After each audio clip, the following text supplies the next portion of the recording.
If you're planning your first trip to Walt Disney World, you're going to want to listen to this. It might ruffle some feathers. Otherwise, you could be ruining your entire trip. Probably wondering, who are you and why are you giving me advice on Disney World? Well, I'm a mom of 6 and I'm out of state, meaning I have to travel with my 6 kids to Disney World.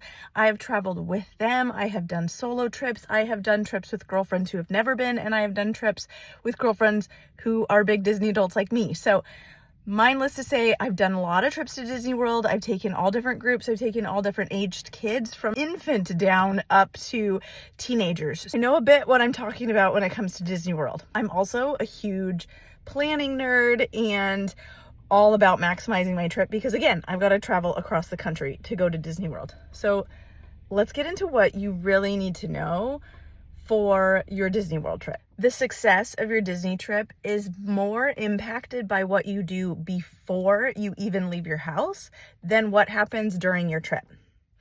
Now, let me break that down for you. There are so many things when going to Disney that can, say, go wrong or go right, or that are completely out of your control, like Rise of the Resistance going down just before you get on, or a big thunderstorm coming along and shutting down rides, or getting pixie dusted for your daughter's birthday. All of those things can happen or not happen, and you have zero control over them. But what you can control is how prepared you are for your trip. And people are going to be like, I'm going to Disney. I bought my tickets. I'm going to show up and go. But you wouldn't just go to Paris or New York and just say, I'm going to show up and I'm just going to figure out what to do. You're going to find that all the Broadway shows in New York are booked. Louvre is sold out of tickets to go see it in Paris.